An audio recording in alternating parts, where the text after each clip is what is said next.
अच्छा, कुछ पुरुष अपनी पत्नी को इसलिए संपत्ति नहीं देते कि यदि स्त्री को दे देंगे तो ये लड़के को नहीं देगी, लड़की को दे देगी सारा। फिर लड़कों को नहीं देगी। फिर स्त्री का मोह ना लड़कों से ज्यादा बुढ़ापे में लड़कियों की तरफ चला जाता है। तो पुरुष झगड़ा, आप लोग भी तो कम हरकत थोड़ी करती हो मैया। बेटी आई तो अचार ले जा, पापड़ ले जा, घी ले जा। हाँ, तो तुम्हारी फिर बहू देखती, बेटा देखता कि अचार पापड़ तो छोड़ नहीं रही है, कुछ मिल जाएगा तो क्या करेगी। इसलिए थोड़ा आप लोग भी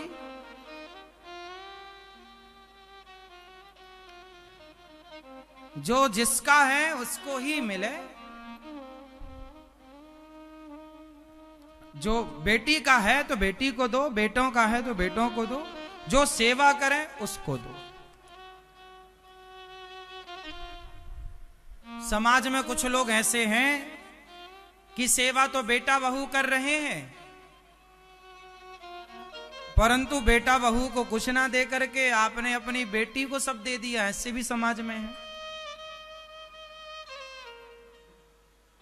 जो गलत है उसे गलत ही कहो, जो सही है उसे सही ही कहो।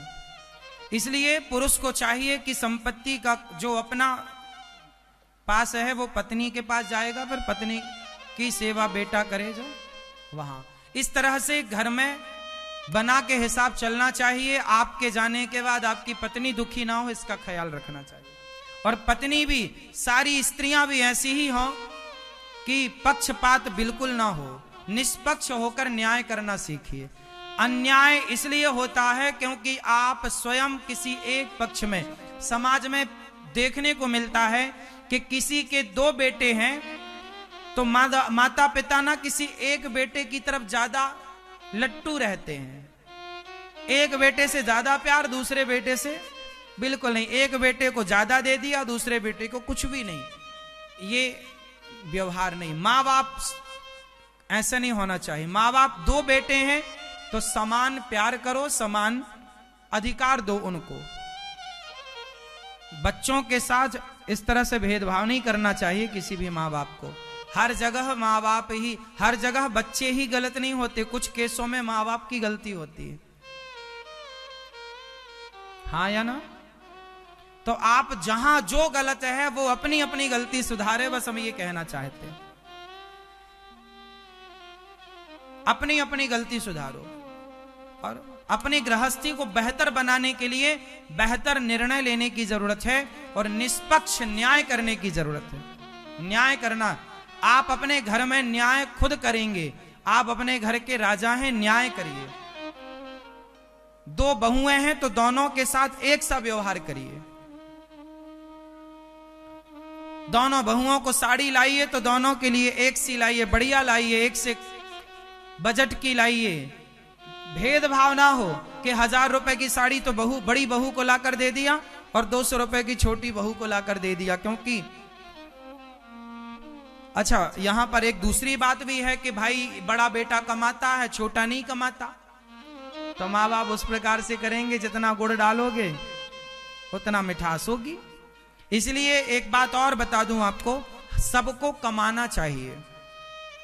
और यहां एक आखिरी बात कह दूं, इस विषय पर खत्म बात होगी कि किसी भी बेटे को अपने माँ बाप पर निर्भर नहीं होना चाहिए। आप स्वयं सेल्फ डिपेंड बनो, स्वयं अपने पांव पर खड़े हो जाओ, आत्मनिर्भर बनो। आपको किसी माँ बाप की सेवा तो करो, माँ बाप का सम्मान तो करो, पर माँ बाप से 1 भी रुपए लेने की आपको जरूरत ना पड़े, इतना योग्य बना लो अपने आप को। सबसे बढ़िया ये, माँ बाप के टुकड़ों पर भी क्यों पलना। माँ बाप की सेवा करो, पुत्र के नाते खूब सेवा करो, लेकिन आशा मत रखो कि वो हमें को संपत्ति दें। हमें जन्म दे दिया, इतना पर्याप्त है। हमें पढ़ा लिखा के योग्य बना दिया, इतना पर्याप्त है। अब इससे ज्यादा माँ बाप से हम क्या चाहें। वो तो हर व्यक्ति का जो धर्म है, मैंने सबके धर्म की बात कर दी कि माँ बाप का भी धर्म है, पुत्र का भी धर्म है, सबका वो बताया। लेकिन आखिरी निष्कर्ष ये है कि अपने बच्चों को आप इतना योग्य बनाओ कि वो आपसे मांगे ही ना कुछ। और आप मेरे नौजवान दोस्तों अपने आप को इतना योग्य बनाओ, इतना मेहनत करो, इतना पैसा कमाओ कि आपको किसी के सामने हाथ फैलाने की जरूरत ना पड़े। मेहनत के सामने भाग्य बौना है साहब, मेहनत के पीछे भाग्य है, भाग्य के पीछे मेहनत नहीं है। कर्म करो, भाग्य आपका साथ देगा। मेहनत, आप निडर होके अपना काम कीजिए, मस्त डूब जाइए। और एक चीज आपको यहां और बताऊं, जीवन में सफल वो लोग होते हैं जो अपने काम से प्यार करते हैं। कौन लोग सफल होते हैं? जो अपने काम से, मैया किससे प्यार करना चाहिए? अपने जो काम करते हो, आप डॉक्टर हो, आप इंजीनियर हो, आप एडवोकेट हो, आप व्यापारी हो, आप किसान हो, मतलब जिस फील्ड में आप जो हैं, आप अपने काम से प्यार कीजिए। आप किसान हो तो अपने खेत, अपनी फसल से इतना प्यार कीजिए कि आप, और किसान तो 10 बोरा उगा रहे हैं, पर आपकी मेहनत इतनी है कि 15 बोरा उगे, 15 कुंटल आपका हो ज्यादा। उसके लिए आपको क्या मेहनत करनी पड़ेगी, टाइम देना पड़ेगा, अपने काम को ईमानदारी से करना पड़ेगा, आलस्य का त्याग करना पड़ेगा। जीवन में सफल वो कभी नहीं होते जो आलसी होते हैं। जो आलस्य का त्याग करके समय से सजगता से काम करते हैं वो सफल होते हैं। इसलिए काम से प्यार कीजिए, जो काम करते हो खूब प्यार से अपने काम को पूरा करिए। जैसे ये दास अनिरुद्ध, हम भागवत जी सुनाते हैं, हम अपने काम से बहुत प्यार करते हैं। हम समय से रोज आपको 3 घंटे भागवत सुनाते हैं, और आपके लिए बिना आलस्य, बिना थके, बिना परेशान हुए, देखो हम रोज आपके लिए 3 घंटे की कथा लेकर आते हैं, और वो बातें लेकर आते हैं जो आपके लिए बहुत उपयोगी हैं। जिनको समझ लेंगे तो आपका जीवन सार्थक हो जाएगा।